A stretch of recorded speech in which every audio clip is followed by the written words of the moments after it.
Now, here are some words most parents want to hear when you talk about an event. Free, educational, and free again. So when it comes to the kids, though, they want to hear remote-controlled robots. Well, everyone can get what they want because Eric Case is here to tell us about Pi Bot Wars. Eric, thank you so much for coming in. Thank you, Tina.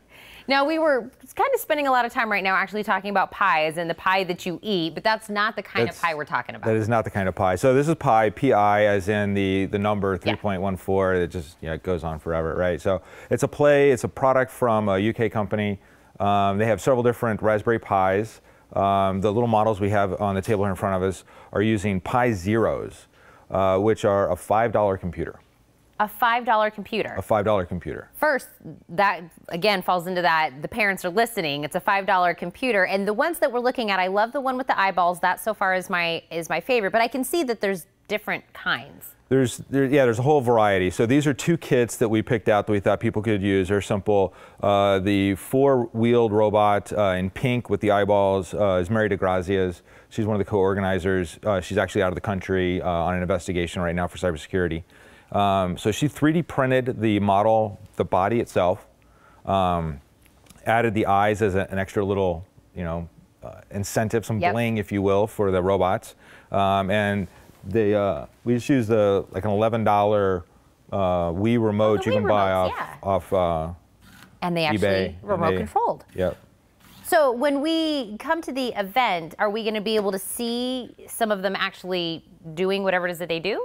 Yeah, so what we'll start off with is the kids will be there, parents will be there. Hopefully they may have done some assembly beforehand, but they'll actually finish the assembly, add the programming, and then start testing them, driving, learning them.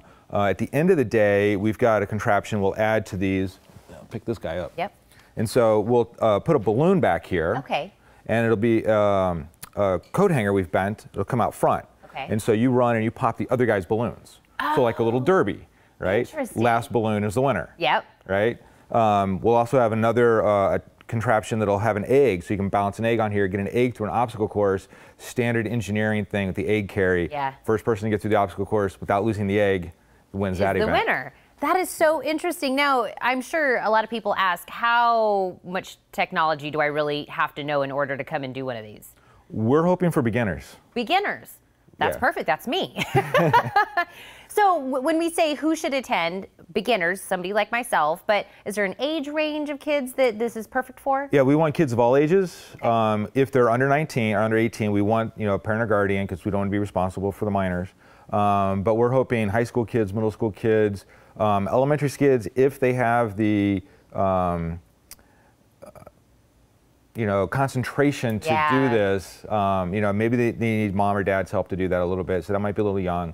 High school kids, obviously. The older kids, we have several adults that come out every time. They're like, I want to do this stuff. This is great. And so they get into it. And so I know we mentioned the $5 Raspberry Pi in there, but to get a complete kit and to do it all-ish, how much money are we looking at? You can spend as more than you want, but the entry-level kit's about $40, $35. And where do you buy the parts? We buy the parts, some of the parts off Amazon, some of the parts off a website called Adafruit. We buy them all online. I'm sure maybe a lot of people catch the bug once they make one and then they want to go bigger, better, and they do. And so for prizes, our sponsor Kroll gave us some money, so we've got over $500 in prizes. Oh, wow. And the prizes include more parts for your Pi Bot. More parts for your Pi Bot. I think this is absolutely interesting. I think the kids will kind of think it's awesome to see their creation actually move around and do it. And that's really what you guys are getting at. Yeah, we definitely want more people in STEM, more people in cybersecurity. That's my area. One of the things that we have with this that's kind of interesting is you have the Wii remote. Well, why can't I make my Wii remote control your robot? Why can't I go in, you just programmed it, why can't I go back in and reprogram your robot? And so we're going to teach the kids some cybersecurity first principles, don't use a default password, change names, make things hard for the bad guy to get into. And we really need a lot of women and new people in STEM and cybersecurity. Well, that falls back into that educational word that I said off the top that the parents love to hear. So I'm going to remind them when this is all happening and how they can get involved. But Eric, thank you so much for coming. Oh, thank you, Tina. Absolutely. The Tucson PiBot Wars is this Sunday starting at 10 a.m. at the U of A McClellan's Hall, room number 218. For more details or to get registered, go to pibotwars.eventbrite.com or give them a call at 241-7287.